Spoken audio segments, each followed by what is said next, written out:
In 1985, Michelle Avila was 17 years old and in high school. She had a kind heart and everyone loved her. However, there was someone who secretly held a grudge against her and wanted to get rid of her. How did this happen? And what was the reason? This mystery remained hidden for a long time.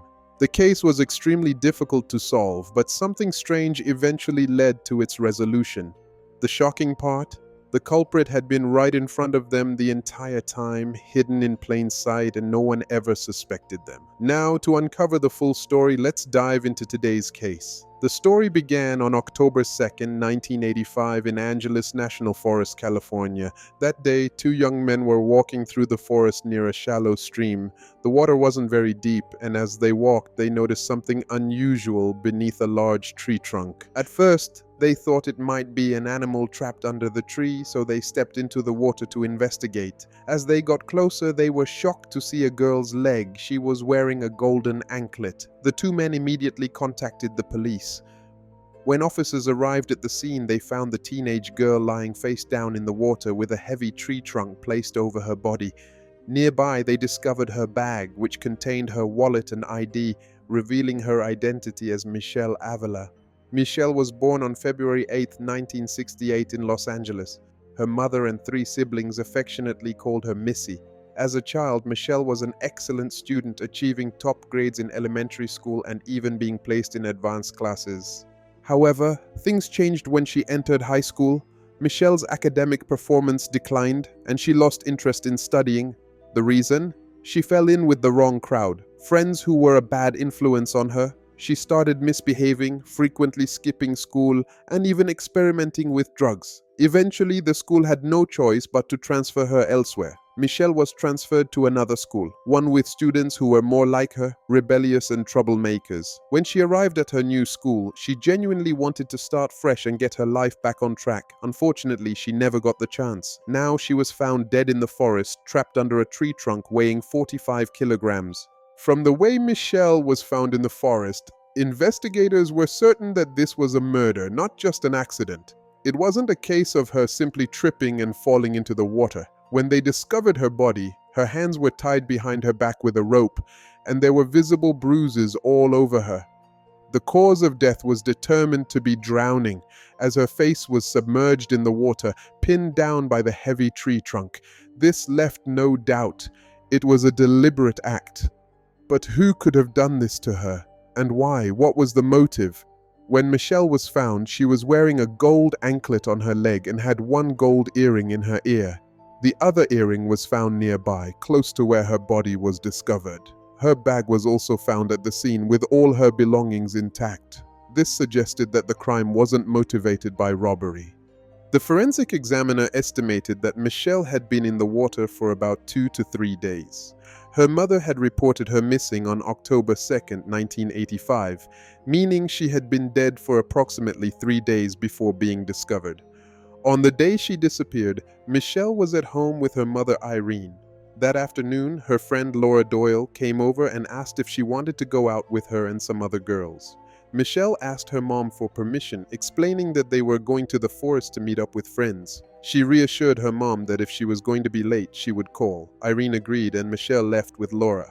Before walking out the door, the last thing Michelle said to her mother was, "I love you." A few hours later, at around 6 p.m., Irene received a phone call, but it wasn't from Michelle, it was from her friend Laura. She was calling to ask if Michelle had returned home, which shocked Irene. Laura and Michelle had left the house together, so why was Laura now asking about her? Laura claimed that she had left Michelle in the forest and went home. At first, Irene didn't think too much of it since Michelle's curfew wasn't until 8 p.m. But when that time passed and Michelle neither returned nor called, panic set in. Irene called all of Michelle's friends, but no one had seen her or knew where she was. Irene stayed up all night waiting for Michelle to come home or at least call, but neither happened.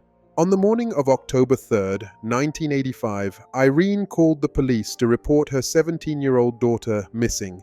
Naturally, the first person they questioned was Michelle's friend, Laura Doyle, who was 18 years old. Laura told the police that she and Michelle had gone to their favorite spot in the forest where they often hung out. According to Laura, she left Michelle there to go fill up her car with gas. When she left, Michelle was talking to two guys sitting in a very fancy car. However, when Laura returned, Michelle and the two men were nowhere to be found. The police asked Laura for a description of the two men, but she couldn't provide many details. She claimed she had never seen them before. However, she gave a surprisingly detailed description of their car. Michelle's mother, Irene, told the police that she had repeatedly warned her daughter to stay away from bad influences. But Michelle was stubborn and didn't listen. She often skipped school to hang out with her friends, which Irene strongly disapproved of. 2 days after reporting Michelle missing, Irene received the worst news imaginable. The police informed her that her daughter had been found dead. At the crime scene, investigators discovered something very strange. Near the water's edge, they found locks of Michelle's cut hair. Someone had deliberately cut off her long hair before killing her. This chilling detail suggested that the killer might have had a deep hatred toward Michelle, someone who wanted to humiliate her before taking her life. Who could have done such a thing, and why? In the days following Michelle's murder, police searched for the car that Laura had described. Meanwhile, Irene, devastated by her loss, also began searching for the mysterious vehicle herself. Michelle's closest friend, Karen Severson, was deeply affected by her death and often accompanied Irene on her search. Karen was heartbroken and wanted to help Irene in any way she could. As Michelle's best friend, Karen vowed to do everything in her power to find the person responsible and bring them to justice. Karen, who was also 17 years old, had been Michelle's closest friend for years. When they were younger, Karen was a shy girl who often got picked on, and Michelle was always there to defend her. However, as they grew older, things changed. Michelle became more popular with the boys, while Karen often felt left behind. Despite their bond, Karen couldn't be there to protect Michelle on the night of the murder, and that fact haunted her deeply. While Laura's description of the two men in the car was vague, her description of the vehicle itself was oddly very specific. The car Laura described was a blue sports car. Irene and Karen would spend hours driving around searching for a car that matched the description. Sometimes they would spot a similar-looking vehicle and approach the owner, but unfortunately, they never found the two men who were with Michelle that day. During this period, Karen and Irene grew very close. Both were devastated by Michelle's death and found comfort in each other. Karen was determined to help Irene find any clue that could lead to the killer. Irene, in turn, was grateful to have someone by her side during such a difficult time. In fact, Karen even moved into Irene's house to support her emotionally.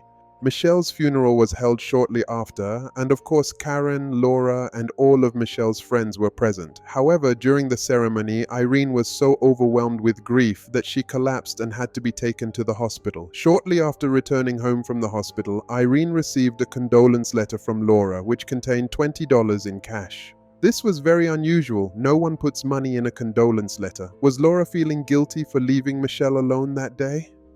No one knew for sure. Michelle's death took a serious toll on Karen. Irene became increasingly concerned about her because she had started drinking heavily. Karen often visited Michelle's grave, leaving flowers and small gifts. Sometimes she would even go to the forest where Michelle's body was found, sitting there and drinking alone.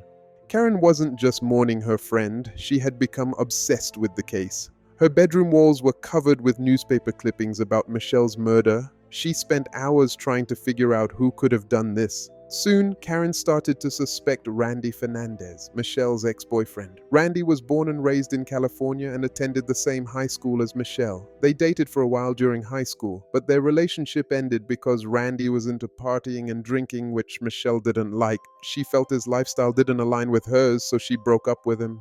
However, just a month after the breakup, Randy started dating Karen.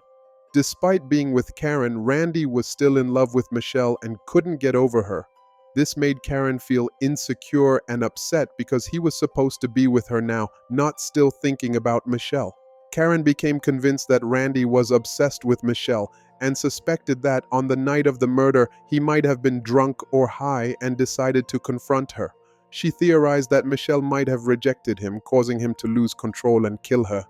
The fact that Michelle was found in the same forest where they used to hang out made Karen even more suspicious. She believed that Randy could have lured Michelle there and things got out of hand. Convinced of his guilt, Karen told Michelle's other friends about her suspicions. Together, they confronted Randy and beat him up badly.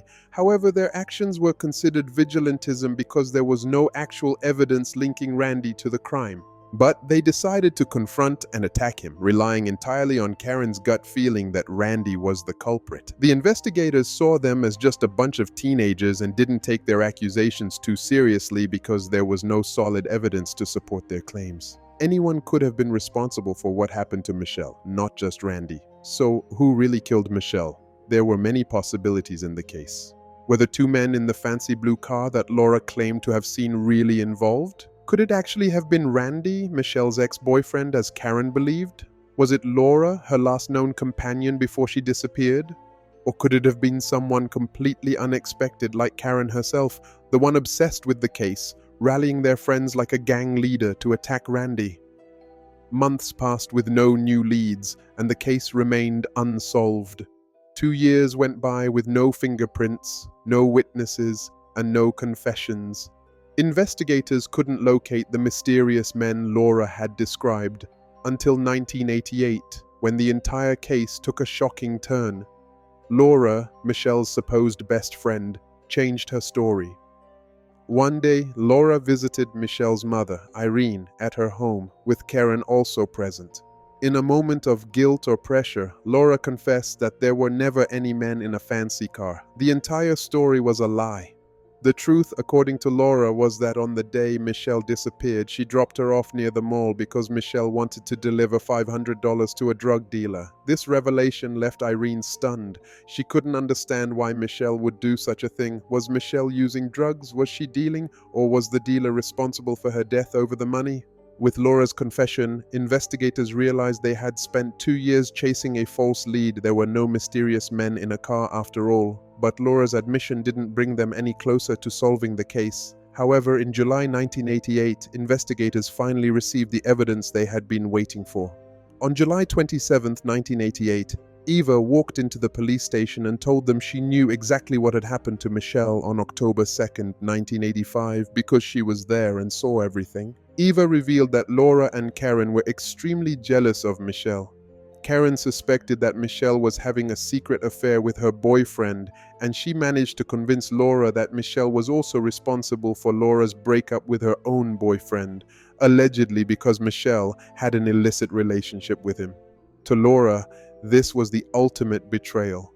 Fueled by jealousy and rage, Karen and Laura devised a cruel plan to humiliate and scare Michelle. On that fateful day, Laura picked Michelle up from her house, and they drove to the forest where they usually hung out.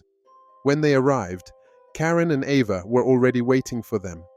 The four girls then walked deeper into the woods until they reached the small creek where they often sat and talked. Suddenly, Karen and Laura snapped. They started yelling at Michelle, accusing her of trying to steal their boyfriends. Michelle, completely taken aback, denied everything and pleaded with them to believe her. But the more she protested, the angrier they became. Then, things escalated. They pushed and hit her while Michelle screamed that she hadn't done anything. At first, Ava just stood there watching, thinking they were only trying to scare Michelle. But when things got violent, she became scared that something bad might happen. Unable to bear it any longer, she ran back to the car. Michelle had no chance of escaping. Karen and Laura were bigger and stronger. Karen then pulled out a knife and cut off Michelle's long hair, leaving it scattered by the water's edge. But that wasn't enough for them. Their anger drove them further. They dragged Michelle into the creek, tying her hands behind her back with rope. Eva, now standing near the car, felt something terrible was about to happen, but she didn't intervene. Karen and Laura held Michelle's face down in the water, pressing her under until she stopped moving. To make sure she wouldn't float to the surface, they placed a heavy tree log weighing 45 kilograms on top of her lifeless body. When they returned to the car, Ava anxiously asked, "Where's Michelle?" Laura coldly replied, "She's dead. She deserved it for stealing my boyfriend and sleeping with him." Investigators, shocked by Eva's confession, asked her, "Why did you stay silent for 2 whole years?" Eva explained that she hadn't truly understood the depth of grief Michelle's family must have felt until she recently lost her own brother. Experiencing the pain of losing someone she loved made her realize how much Michelle's family had suffered, and it pushed her to finally come forward with the truth. With Eva's testimony, the police finally had the evidence they needed to arrest Karen and Laura. In July 20th, 1988, the police arrested Karen and Laura for the murder of Michelle, who was just 17 years old. At the trial, the prosecutor argued that the motive for the murder was jealousy. Weeks before the crime, Karen had slapped Michelle across the face and threatened her with a broken bottle. During the trial, they called Victor, Laura's ex-boyfriend, as a witness. He testified that he had broken up with Laura because she was overly jealous.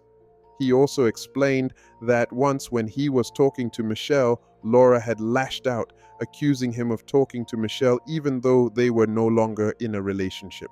According to Karen and Laura, they believed that Michelle was causing all the problems in their relationships with their boyfriends. They were convinced that Michelle was the reason why their relationships were falling apart, but in reality it wasn't Michelle's fault at all. It was their own behavior and insecurities that were the problem. The defense attorney argued that if Eva's testimony was true, then she couldn't have seen the entire event as she had run to the car once things got violent. They claimed that Karen and Laura did not intend to kill Michelle and that the whole situation was an accident. However, the court found Karen and Laura guilty of second-degree murder. Karen was released from prison on December 9, 2011 after serving 21 years and 6 months. Laura was released in 2012 after serving 22 years in prison. As for Eva, who had confessed to witnessing the crime, she did not face any charges for her involvement. After being released, Karen published a book about the crime, which sparked controversy among Michelle's family. It was believed that Karen was trying to profit from the tragedy, so in 2015, Michelle's family filed a lawsuit against Karen, leading to the creation of the Michelle Law, which required publishers to consult the victim's family before publishing works by criminals involved in the crime. Irene, Michelle's mother, expressed her anger at Karen for pretending to be part of their family and for manipulating her way into their lives. She felt betrayed by how Karen deceived her and was heartbroken that she couldn't sense the truth about Karen and Laura's involvement. As for the case, many argue that the murder was intentional. The act of placing a heavy tree branch on Michelle's body to make sure she stayed submerged in the water strongly suggests that Karen and Laura meant to kill her. The question remains, was this really an accident, or was it a cold and calculated crime driven by jealousy? What do you think?